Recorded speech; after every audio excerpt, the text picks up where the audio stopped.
আসসালামু আলাইকুম সবাইকে আবারও স্বাগত জানাচ্ছি আজকের আরও একটা নতুন রেসিপি দেখার জন্য। আর আজকের পর্বে আপনাদেরকে বুটের ডালের হালুয়া বা বরফি তৈরি করে দেখাবো। খুবই সহজভাবে তৈরি করেছি, আশা করছি আপনাদের কাছেও খুবই ভালো লাগবে। আর আজকের এই বরফিগুলো আমি একটু হার্ট শেপে কেটে নিয়েছি। এটা দেখতে যতটা সুন্দর হয়েছে, খেতেও কিন্তু খুবই মজার হয়েছিল। এখন চলে যাচ্ছি হালুয়া তৈরি করার জন্য। তো হালুয়া তৈরি করার জন্য তো আমাদের ডাল লাগবে, যেহেতু আজকে বুটের ডালের হালুয়া বা বরফি তৈরি করে দেখাবো। তার জন্য এখানে আমি বুটের ডাল নিয়েছি, আর এখানে বুটের ডালের পরিমাণটা রয়েছে 1 কেজি পরিমাণ। এখন এই ডালগুলোকে আমি খুব ভালোভাবে ধুয়ে নিব। আর এদিকে আমি চুলায় একটা প্যানের মধ্যে পরিমাণ মতো পানি দিয়ে বসিয়ে দিয়েছিলাম চুলাটা ধরিয়ে, আর ডালগুলো আমি ধুয়ে নিয়েছি অফ ক্যামেরায়। এখন ধুয়ে রাখা ডালগুলো আমি এর মধ্যে দিয়ে দিচ্ছি, দিয়ে খুব ভালোভাবে নেড়েচেড়ে নিচ্ছি। এখন এই ডালগুলোকে খুব ভালোভাবে আমি সেদ্ধ করে নিব। আর এখন এর মধ্যে কিছুটা গোটা মশলা দিব, আর তার মধ্যে রয়েছে এখানে 2 টুকরো দারচিনি, সাথে রয়েছে এখানে বেশ কয়েকটি এলাচ, আর দিয়ে দিব 2টা তেজপাতা এখানে ছিঁড়ে দিয়ে দিচ্ছি। গোটা মশলাগুলো দিয়ে খুব ভালোভাবে আবারও নেড়েচেড়ে নিচ্ছি। এখন এটাকে ঢাকনা দিয়ে ঢেকে পুরোপুরি ডালগুলো সেদ্ধ হওয়া পর্যন্ত আমি অপেক্ষা করব। তো ঢাকনা দিয়ে ঢেকে দিচ্ছি, ফিরে আসব ডালগুলো পুরোপুরি সেদ্ধ হয়ে যাওয়ার পর।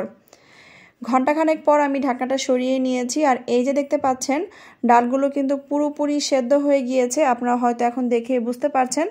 আর এই ডালগুলো সেদ্ধ হওয়ার সময় আমি মাঝে কয়েকবার ঢাকনা উঠিয়ে ডালগুলো একটু নেড়েচেড়ে দিয়েছিলাম। তো আপনাদেরকে দেখিয়ে দিচ্ছি যে ডালগুলো কীরকম সেদ্ধ হয়েছে। এই যে দেখতে পাচ্ছেন, হাত দিয়ে ধরলেই কিন্তু ডালগুলো একেবারে ভেঙে যাচ্ছে। তো এখন এগুলো আমি চুলা থেকে নামিয়ে তারপর এগুলোকে ঠান্ডা করে নিব, ফিরে আসবো ঠান্ডা হয়ে যাওয়ার পর। এই পর্যায়ে ডালগুলো কিন্তু পুরোপুরি ঠান্ডা হয়ে গিয়েছে, আপনারা হয়তো দেখেই বুঝতে পারছেন। আর ডালগুলোকে আমি চুলা থেকে নামিয়ে ঘন্টাখানেক রেখে দিয়েছিলাম, এতে করে ডালগুলো পুরোপুরি ঠান্ডা হয়ে গিয়েছে। আর এখন এর মধ্যে থেকে যে গোটা মশলাগুলো আমি সেদ্ধ করার সময় দিয়েছিলাম সেগুলো আমি উঠিয়ে নিয়েছি। আর এখন এগুলোকে একটা ব্লেন্ডারের জারের মধ্যে দিয়ে আমি ব্লেন্ড করে নিব। আর আপনারা চাইলে কিন্তু এখানে ব্লেন্ড করার পরিবর্তে শিলপাটায় বেটেও নিতে পারেন। তো আমি ব্লেন্ড করে নিব। তো আমি এভাবে কিছুটা ব্লেন্ডারের জারের মধ্যে নিয়ে নিচ্ছি। আর এই যে দেখতে পাচ্ছেন আমি সবগুলো ডাল এভাবে ব্লেন্ডারের জারের মধ্যে দিয়ে ব্লেন্ড করে নিয়েছি। এখন চলে যাচ্ছি চুলায় একটা প্যান বসিয়ে দিয়েছি, আর তার মধ্যে দিয়ে দিচ্ছি এখানে ঘি। আর এখানে ঘিয়ের পরিমাণটা দিয়েছি আমি 1/3 কাপ পরিমাণ।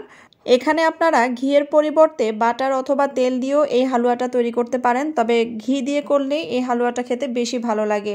তো ঘিটা গরম হয়ে যাওয়ার পর আমি এর মধ্যে ব্লেন্ড করে নেওয়া যে বুটের ডালগুলো আমি ব্লেন্ড করে নিয়েছি সেগুলো দিয়ে দিলাম, দিয়ে খুব ভালোভাবে নেড়েচেড়ে নিচ্ছি। কিছুক্ষণ এটাকে আমি এভাবে নেড়েচেড়ে এটাকে জাল করে নিব 2-3 মিনিটের মতো। তো কিছুক্ষণ এভাবে জাল করে নেওয়ার পর এখন এর মধ্যে দিয়ে দিচ্ছি আমি চিনি। এখানে চিনির পরিমাণটা প্রথমে আমি 1 কাপ দিচ্ছি, তো উঁচু করে 1 কাপ পরিমাণ দিয়েছি প্রথমে। তো চিনিটা দিয়ে দেওয়ার পর তারপর এটাকে নেড়েচেড়ে নিচ্ছি।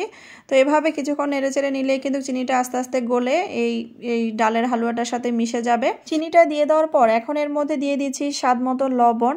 তবে যারা মিষ্টি খাবারে লবণ পছন্দ করেন না তারা চাইলে এটা স্কিপ করতে পারেন, তবে আমার কাছে মনে হয় যে কোনো মিষ্টি খাবারের মধ্যে লবণটা দিলে মিষ্টির ব্যালেন্সটা ঠিক থাকে।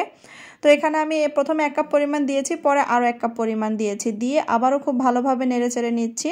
তো আমার কাছে আসলে মনে হচ্ছিল যে চিনির পরিমাণটা কম হয়েছে, তাই আমি আরও 1/2 কাপ পরিমাণ চিনি দিয়েছি। আর এই হালুয়াটা তৈরি করার জন্য আমার এখানে টোটাল চিনির পরিমাণটা লেগেছে 2.5 কাপ পরিমাণ। তবে আপনারা আপনাদের পছন্দ অনুযায়ী এখানে চিনিটা অ্যাড করতে পারেন, কে কতটা মিষ্টি খেতে পছন্দ করেন সেটা বুঝে চিনিটা অ্যাড করবেন। আমার 1 কেজি পরিমাণ বুটের ডালের হালুয়া তৈরি করার জন্য 2.5 কাপ পরিমাণ চিনি লেগেছে। তো এখন এর মধ্যে দিয়ে দিলাম আমি গুঁড়া দুধ, আর এখানে গুঁড়া দুধের পরিমাণটাও দিয়েছি আমি 2 টেবিল চামচ পরিমাণ। চেষ্টা করবেন একটুখানি গুঁড়া দুধ দেওয়ার জন্য, এতে করে এই হালুয়াটা খেতে আরও বেশি ভালো লাগে।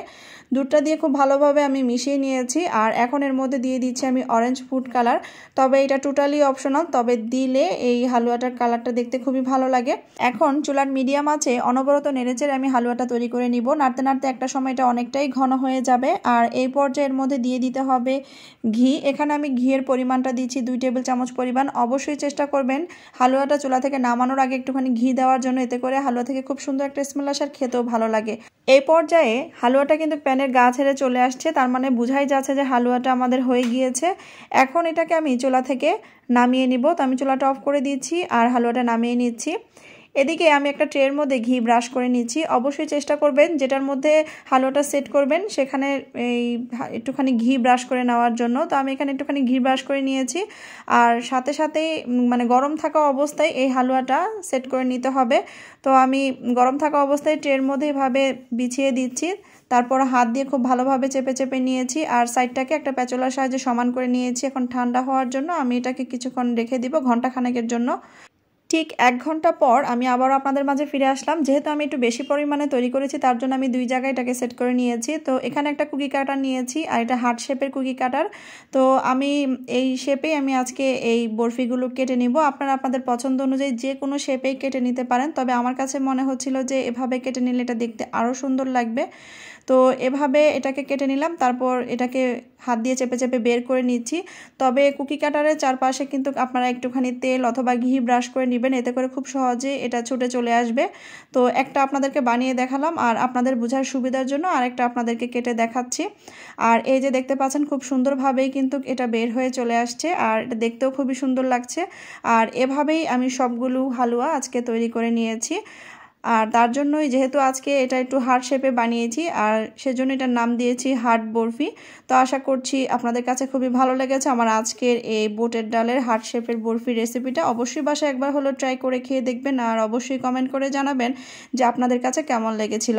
তাহলে আজকের মতো এখানেই বিদায় নিয়ে নিয়েছি, পরবর্তীতে আবারও হাজির হব নতুন কোনো রেসিপি নিয়ে। সে পর্যন্তই সবাই ভালো থাকেন, সুস্থ থাকেন। আল্লাহ হাফেজ।